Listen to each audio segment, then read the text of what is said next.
기도하시겠습니다. 하나님 감사합니다. 우리 할렐루야 찬양대의 귀한 찬양을 하나님이 받아주신 줄로 믿습니다.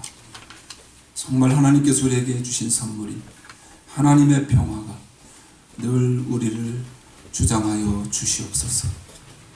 이 시간도 주의 말씀을 사모합니다.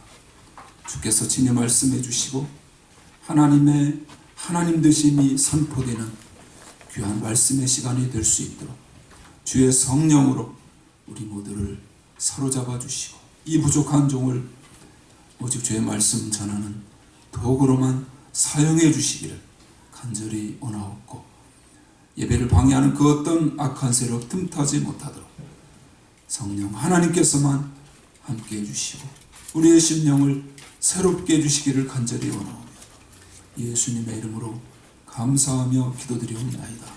아멘.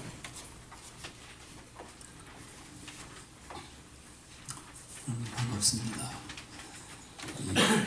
지난주 암송 말씀 먼저 한번 같이 암송하시고 말씀 나누도록 하겠습니다. 짧아가지고 다 외우셨죠? 이 말씀 암송하면서 아마 큰 힘이 되셨을 텐데, 우리 암송하신 분은 앞에 보고 같이 하시고 못하신 분은 보면서 같이 하시겠습니다. 저는 넘어지나 아주 엎드러지지 아니함은 여호와께서 손으로 붙드심이로다. 시편 37편 24절 말씀. 아멘. 시편 37편 24절이 잘 안 외워져서 저는 어떻게 하는지 아세요? 37은 24 그렇게 외웠어요. 원래 37은 21인데 그냥 37은 24 하니까 쉽게 외워지더라고요. 네, 정말 하나님께서 하나님의 손으로 여러분 모두를 붙들어 주시는 그런 은혜가 넘치게 되시기 바랍니다. 우리 같이 한번 하실까요? 진실한 예배를 드리라. 우리가 원래 금요일 저녁에 이 전도서 말씀을 함께 보고 있는데, 제가 말씀을 준비하다가 이 예배에 대한 그 각도로 이 말씀을 준비하다 보니까 또 금요일 날 안 오시는 분들이 좀 계시고, 그래서 이 말씀은 우리가 예배가 참 중요하잖아요. 그래서 이 말씀을 우리가 다 같이 한번 나누면 좋겠다 그런 생각이 들어서 오늘 주일 말씀으로, 우리가 원래 여호수아 말씀을 대하고 있는데 오늘 그래도 한 번은 우리가 예배에 대해서 우리가 함께 또 성경적으로 어떻게 우리가 예배를 드리는 것이 중요한지, 이게 또 굉장히 중요한 부분이어서 우리가 함께 말씀을 나누도록 하겠습니다. 어느 기독교 관련 신문에서 아주 재미있는 리서치 결과를 발표했습니다. 그 설문의 주제는 이렇습니다. 신자든 비신자든 교회를 옮기거나 교회를 선택할 때 가장 중요하게 생각하는 기준이 무엇인가? 여러분에게 만약 이 질문을 드린다면 아마 여러분도 다 각각 그러한 어떤 다른 대답이 여러분에게서 나올 수 있을 것입니다. 10몇 가지가 있었는데 핵심적인 3가지만 보겠습니다. 첫 번째로 무려 47%의 사람들이 귀에 잘 들리고 쉬운 언어로 감화력을 주는 목회자의 설교가 가장 중요하다고 말했습니다. 두 번째로 교회가 교육에 대해서, 자녀들의 교육에 대해서 얼마나 투자하고 있느냐가 그 다음 순위로 나왔습니다. 이렇게 사람들의 패러다임이 바뀌고 있습니다. 과거에는 예배당을 건축하면 본당 중심으로 크게 짓고 본당에 집중적으로 재정을 투자하는 전통이 있었습니다. 그런데 이제는 가능하면 본당의 모든 시설과 내용들은 가볍게 하고 다음 세대를 위한, 자녀들을 위한 교육시설과 그 교육 공간에 투자를 많이 하는 것입니다. 부모들이 목회자의 설교를 중요하게 여기듯이 원활한 자녀들의 교육 공간과 질 좋은 교육을 중요하게 여긴다는 것입니다. 이러한 현상은 특별히 우리 한국 사람들의 자녀의 교육 열과도 맞물리는 것 같습니다. 그리고 세 번째로 많이 나왔던 대답이 목회자의 인격이었습니다.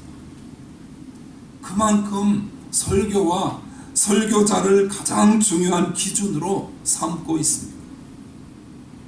그럴 수밖에 없는 것이 결국 우리가 하나님 앞에서 은혜를 받는다는 것은 설교자를 통해 은혜를 받는다는 말이기 때문입니다. 오늘 본문 5장, 전도서 5장 1절 말씀을 우리 같이 한번 읽겠습니다. 1절 말씀입니다. 너는 하나님의 전에 들어갈 때에 내 발을 삼갈지어다. 가까이 하여 말씀을 듣는 것이 우매자의 제사 드리는 것보다 나으니 저희는 악을 행하면서도 깨닫지 못함이니라. 중요한 두 단어를 발견할 수 있습니다. 그 첫 번째가 말씀을 듣다입니다. 말씀을 듣다. 두 번째는 마지막에는 끝부분에 나오는 깨닫다라는 단어입니다.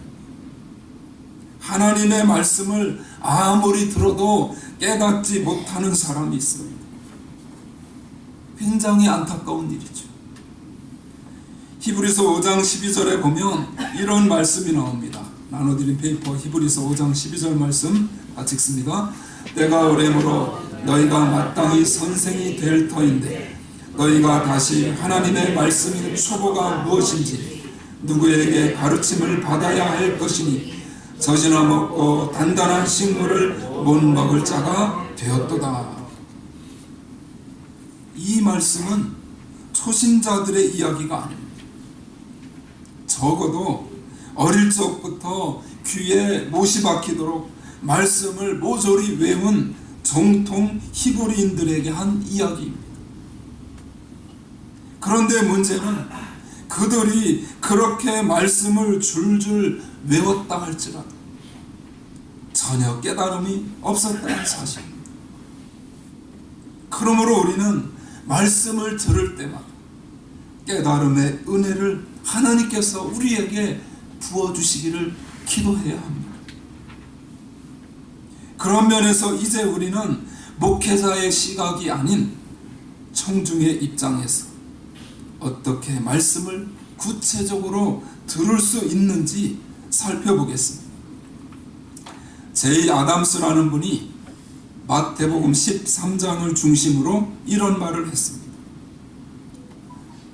농부가 씨를 뿌리러 나갔는데 어떤 씨는 길가에 뿌려졌고 어떤 씨는 자갈밭에 뿌려졌고 어떤 씨는 가시덤불에 뿌려졌고 어떤 씨는 옥토에 뿌려졌습니다. 결국은 옥토에 뿌려진 그 밭에서 30배, 60배, 100배의 결실을 얻었습니다. 그러면서 이렇게 물었습니다. 이것이 씨의 문제인가요? 아니면 밭의 문제인가요?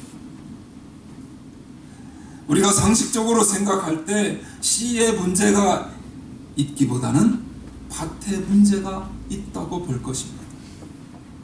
그런데 우리는 자꾸만 씨 뿌리는 자의 비유라고 말합니다. 원래 농사꾼이 종자를 남길 때는 허드레를 안 좋은 것을 남기지 않습니다. 특별히 다음 해에 양식이 될 모내기를 할 씨를 남길 때에는 최상의 품종으로 보관해서 두는 것입니다. 그러므로 씨에 문제가 있을 수 없습니다. 문제는 밭에 있습니다. 그래서 설교를 준비하는 자가 어떻게 해야 하는지보다는 설교를 듣는 청중의 입장에서 생각해 보겠습니다. 물론 목회자도 설교를 잘 준비해야 하겠지만 청중도 설교를 듣기 위한 준비가 절대적으로 필요하다는 것입니다. 설교가 은혜롭지 않을 때는 세 가지를 바꾼다고 합니다. 첫째, 교회를 바꾼다. 둘째, 목사를 바꾼다. 셋째, 교회도 바꾸기 힘들고 목사도 바꾸기 힘들면 차라리 내 마음을 바꾼다. 이 방법 외에는 다른 방법이 없습니다.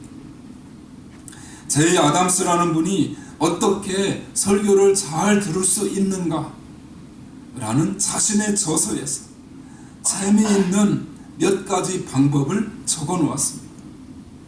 첫째로 메시지의 핵심을 찾으라는 것입니다. 혹은 이렇다 할 요점이 없으면 그 읽은 성경 본문이 시사하는 핵심이 무엇인지 스스로 찾으라는 것입니다. 두 번째는 그래도 설교가 귀에 들어오지 않고 지루하고 자꾸 하품만 나온다면 나라면 그 본문을 어떻게 요리할까를 스스로 자문자답하라고 합니다. 점점 더 어려워지죠. 세 번째는 지루한 설교일수록 더 많이 기록하라고 하는데 쓰다 보면 덜 졸리기 때문입니다. 네 번째로 도무지 설교를 들어줄 수 없는 날에는, 이런 날이 있으면 안 되겠죠. 그날에는 아예 설교를 잃어버리고 찬송가나 성경봉독, 대표기도 가운데서 일말의 깨우침을 주는 그 메시지를 찾으라고 합니다. 마지막으로 이도 저도 안 되는 최악의 상황에서는 30년 동안 회당에 앉아서 말도 안 되는 설교를 듣고 계셨던 예수님을 생각하라고 합니다. 예수님은 30년 동안 회당에 출입하면서 랍비들의 해괴한 해석과 말도 안 되는 설교를 듣고 계셨습니다. 제이 아담스의 재치 있는 유머입니다. 그렇다면 우리는 어떻게 설교를 들어야 할까? 조금 전에 읽은 5장 1절 말씀을 볼 때 세 가지 준비가 필요함을 발견할 수 있습니다. 그 첫 번째 준비는 바로 영적인 준비입니다. 고린도전서 2장 14절 말씀을, 참 중요한 말씀인데, 고린도전서 2장 14절 말씀 같이 읽습니다. 육에 속한 사람은 하나님의 성령의 일을 받지 아니하나니 저희에게는 미련하게 보이며 또 깨닫지도 못하나니 이런 일은 영적으로라야 분별함이니라. 영적으로 준비된 자, 영적으로 준비된 자가 하나님의 성령의 일을 받을 수 있다는 말씀이죠. 육에 속해 있을 때 결국 미련하게 될 수밖에 없고 아무런 깨달음도 받지 못한다고 하는 이 말씀을 우리는 기억해야 합니다. 그러므로 여러분, 설교는 대학 강의가 아닙니다. 시사 프로그램에 나와서 하는 어떤 설명도 아닙니다. 말 솜씨를 장장하게 늘어놓는 것도 아닙니다. 설교는 우리의 영적 귀를 열고 들어야 하는 하나님의 말씀입니다. 똑같은 설교를 들었는데 어떤 사람은 그 설교에, 그 말씀에 반응을 하고 아멘을 하면서 감동을 받고 깨달음을 받는 것, 어떤 사람은 전혀 반응이 없습니다.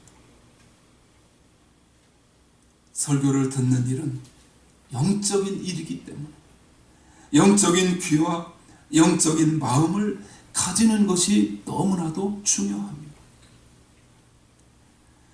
그래서 설교를 제대로 듣기 위해서는 먼저 기도를 해야 합니다.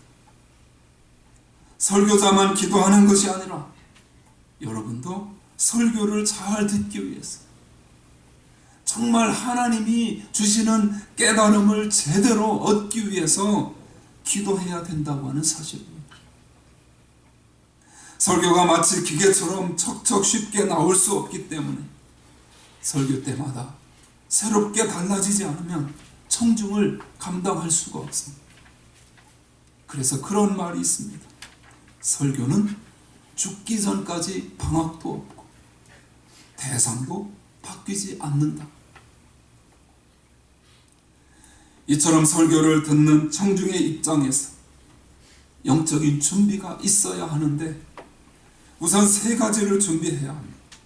가장 먼저 예배 자체를 위해서 기도해야 합니다. 예배 시간에는 하나님의 말씀도 선포되지만 어둠의 권세 잡은 자도 같이 역사하는 공간이기 때문입니다. 두 번째로 설교자를 위해서 기도해야 합니다. 이 기도는 굉장히 중요한 의무입니다. 아울러 세 번째로 내 영혼이 겸손해지도록, 겸손해질 때 주의 음성이 들리게 되죠. 내가 교만으로 충만할 때 주의 음성이 들릴 수가 없습니다. 내 생각과 내 경험만 나를 지배하게 되는 것입니다. 비록 부족한 사람이 말씀을 증거하지만 하나님 앞에서 듣는 심정으로 오늘도 이 말씀을 통해 내 삶이 변화되도록 우리는 기도해야 하는 것입니다.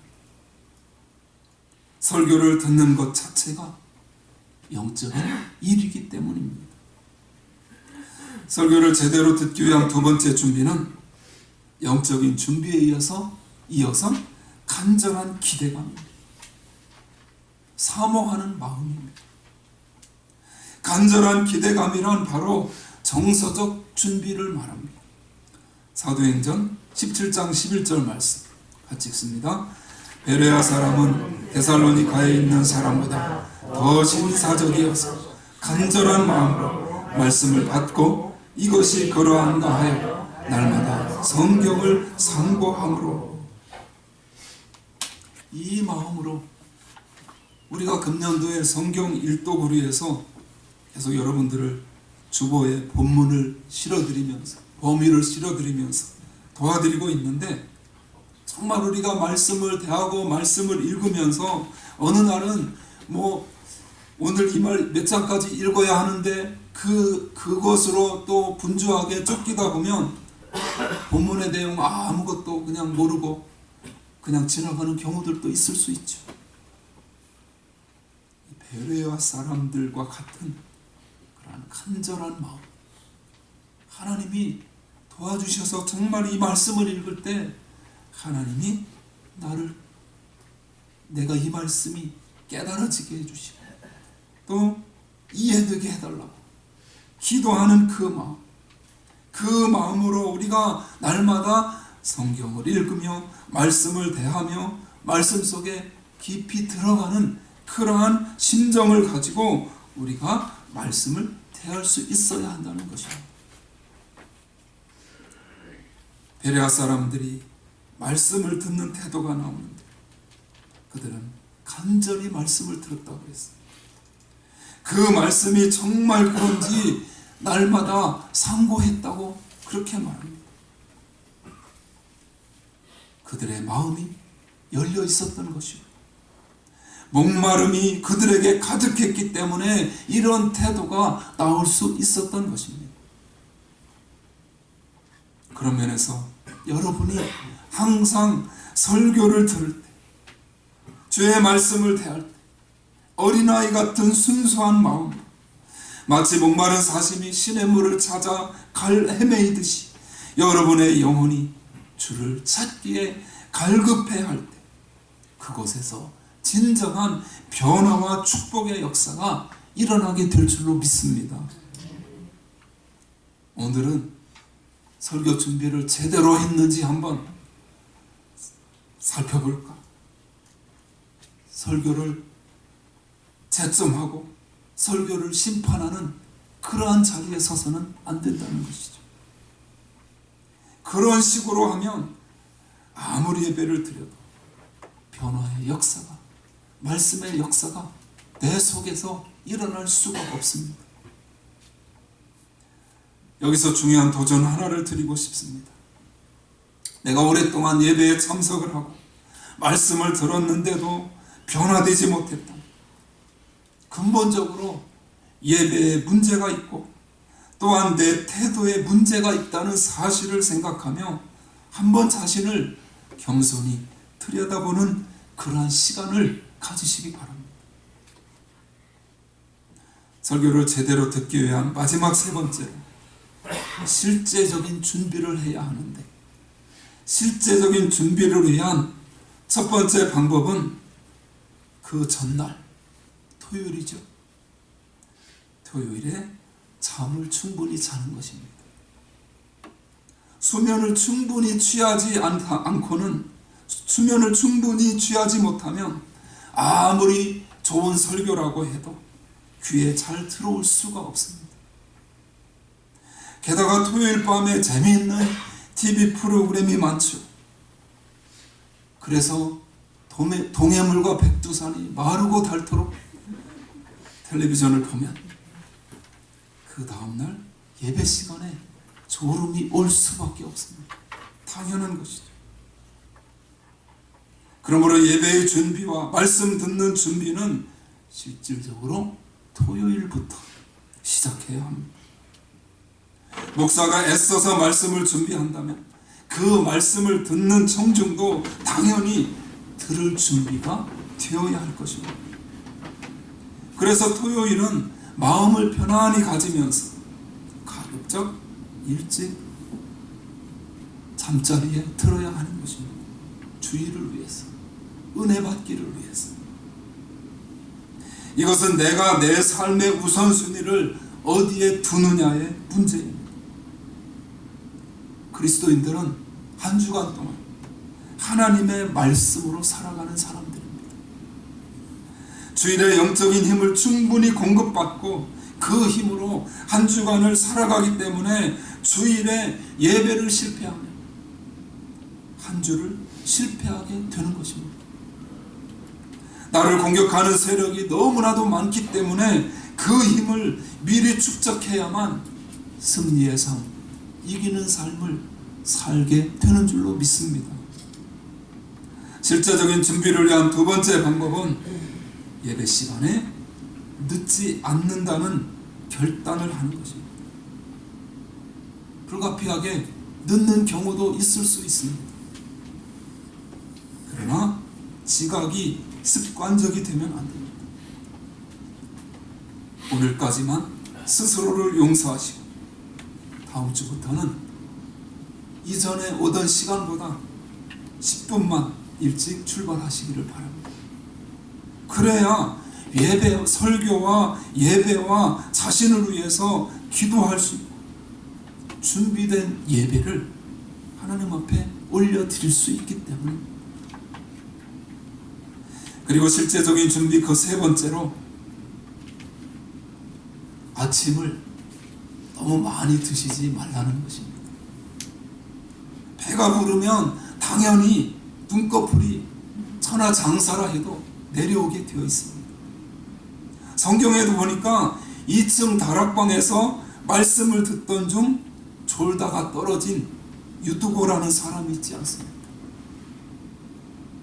이 유두고도 확실하진 않지만 아마 배가 불렀든지 뭐 잠을 제대로 못 자는 그러한 무슨 영향이 있었지 않았겠습니까?